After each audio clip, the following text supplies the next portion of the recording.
kali ini kami dari kelompok 5 akan menjelaskan mengenai strategi pemasaran yang telah kelompok kami gunakan ketika kelompok kami membangun usaha dan menjual produk pisang nugget.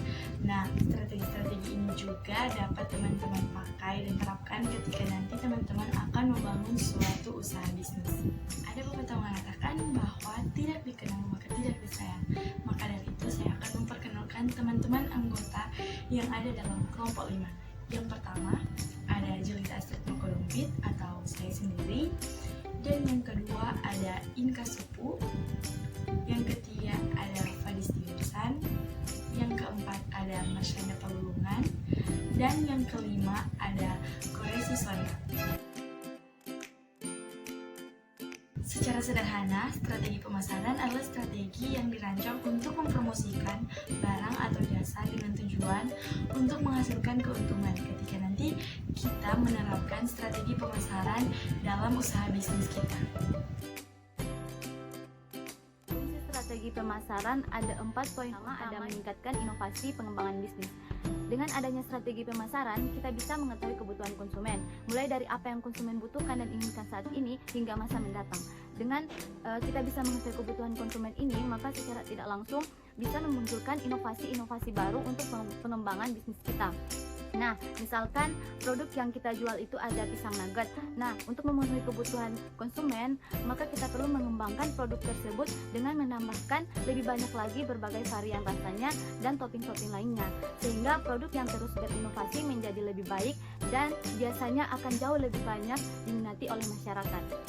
Yang kedua ada membuat koordinasi tim lebih efektif. Dengan adanya strategi pemasaran, maka tim akan lebih efektif dan terarah. Hal ini karena strategi dapat membantu mengatur tugas setiap staf di setiap divisi dalam bisnis agar bisa bekerja untuk mencapai tujuan.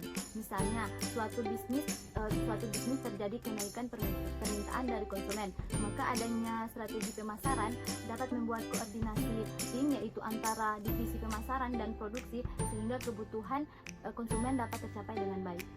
Yang ketiga ada merumuskan tujuan perusahaan.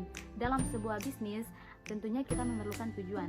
Tujuan adalah hal yang penting yang harus ada sehingga bisnis akan lebih terarah dan bisa berkembang ke depannya. Atau bisa dikatakan bisnis tanpa tujuan itu tidak akan mampu berkembang. Nah, misalkan kita menentukan tujuan bisnis yaitu untuk mencapai target penjualan produk pisang nugget per minggu sekian persen. Nah, jika tujuan tersebut tercapai, nilai ekonomi akan meningkat dan bisnis akan berkembang. Yang keempat, mengawasi kegiatan pemasaran. Untuk menentukan strategi pemasaran ke depannya, kita juga dituntut untuk melakukan pengawasan apakah strategi yang kita gunakan tersebut sudah efektif atau tidak terhadap pemasaran. Nah, itulah tadi 4 poin utama, dan masih ada satu lagi fungsi strategi pemasaran, yaitu meningkatkan penjualan. Meningkatkan penjualan adalah hasil akhir yang diharapkan dari pembuatan strategi pemasaran. Dan meningkatkan penjualan ini kurang lebih sama dengan yang pertama tadi itu, untuk memenuhi kebutuhan dan keinginan konsumen. Nah, ketika kita memasarkan suatu produk, kita akan turut mempromosikan produk tersebut dan mengajak orang lain untuk membelinya. Tetapi seperti yang kita ketahui, mengajak orang lain untuk membeli produk tersebut tidak mudah kelihatannya. Nah, maka dibutuhkan strategi khusus dengan mempertimbangkan banyak hal, seperti siapa pasar target kita dan siapa kompetitor kita, agar kita bisa menonjolkan fungsi atau kelebihan produk yang tepat dan bisa menjadi kebutuhan konsumen.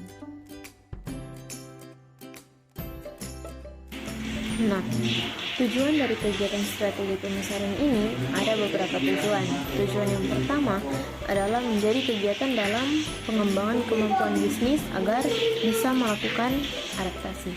Yang kedua, sebagai dasar pemikiran dalam pengambilan keputusan untuk pemasaran suatu produk, termasuk dengan produk yang ada pada kelompok kami, kelompok 5.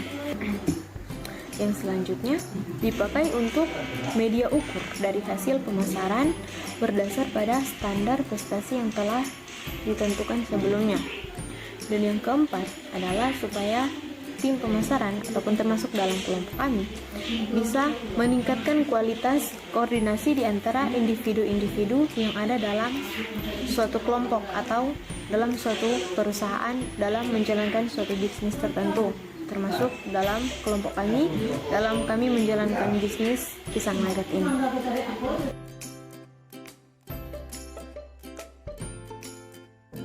Nah, selanjutnya ada pun beberapa teknik pemasaran yang kami terapkan dalam produk kami sehingga produk kami menjadi efektif dan sukses seperti yang pertama, luas tidaknya pangsa pasar. Luas tidaknya pangsa pasar menentukan keberhasilan sebuah program pemasaran. Artinya, semakin luas pangsa pasarnya, maka peminatnya semakin banyak sehingga kesuksesan pemasaran jauh lebih mudah untuk diraih. Yang kedua adalah teknologi. Pemanfaatan ini membantu memaksimalkan teknik pemasaran, contohnya mengandalkan media sosial seperti WhatsApp dan Facebook, yang dimana sangat membantu dalam memasarkan produk kami secara lebih luas dan cepat. Tentunya ini lebih efektif dibandingkan tetap bertahan dengan pemasaran offline yang area jangkauannya lebih terbatas. Yang ketiga adalah harga jual. Sebagus apapun produk yang dimiliki, jika harga yang dilepas ke pasar cenderung tidak kompetitif, maka lebih rentan gagal dibanding berhasil. Maka, kami melakukan survei harga dari kompetitor untuk menghindari kemungkinan memasang harga yang tinggi. Maka kami memberikan harga yang terjangkau untuk produk kami yaitu 15.000 per paket. Yang keempat adalah keunggulan atau keunikan produk. Penting untuk memperhatikan keunggulan dan keunikan dari produk atau jasa yang dimiliki. Jangan sampai tidak punya ciri khas, karena tanpa sesuatu yang unik untuk ditawarkan, maka produk Anda akan diabaikan. Sehingga produk kami mempunyai keunggulan dan keunikan yang tersendiri, seperti kami menggunakan bahan-bahan yang premium, pisang yang segar, dan memberikan topping yang banyak dan bervariasi. Yang kelima adalah kejujuran. Misalnya saja tentang kejujuran atau transparansi dari produk atau jasa yang disediakan. Hindari mempromosikan secara berlebihan dan produk yang tidak sesuai dengan aslinya. Sebab satu saja konsumen dibuat kecewa, maka akan mempengaruhi calon konsumen yang lainnya. Yang keenam adalah optimasi media. Media pemasaran apapun yang digunakan, usahakan tidak digunakan sekali pakai. Namun kalau secara kontinu untuk bisa menghasilkan omset yang terus bertumbuh. Cara menerapkan strategi pemasaran agar bisa memenangkan persaingan bisnis. Yang pertama, ciptakan produk berbeda. Yang kedua, amati pasar dan kenali pesaing. Yang ketiga, tawarkan harga bersaing. Yang keempat, tonjolkan keunggulan produk Anda. Yang kelima, pelajari kelebihan dan kelemahan pesaing. Yang keenam, buatlah event dan promosikan produk. Nah, ada 5 contoh strategi pemasaran yang mungkin bisa kalian terapkan pada bisnis yang kalian jalankan, yaitu yang pertama, memanfaatkan mesin pencarian Google. Dalam hal ini, kalian bisa memanfaatkan SEO atau Search Engine Optimization, yaitu suatu usaha agar website kalian bisa muncul di halaman pertama pencarian Google, dan SEM atau Search Engine Marketing, yaitu mengiklankan website di halaman pertama pencarian Google. Yang kedua, membuka program afiliasi. Sistemnya yaitu kamu akan meminta orang untuk menjual produkmu, kemudian kalian akan memberikan komisi untuk orang tersebut dari hasil penjualan produknya.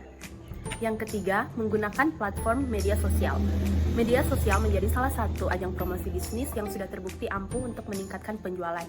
Misalnya, kita bisa menggunakan Facebook, Instagram, hingga TikTok sebagai salah satu strategi bisnis. Yang keempat, memaksimalkan konten. Walaupun mungkin kalian sudah memanfaatkan iklan, namun sebaiknya kalian juga harus menggunakan konten. Hal ini karena beberapa calon pembeli biasanya akan lebih tertarik untuk melihat konten daripada iklan. Nah, yang kelima, menggunakan jasa influencer.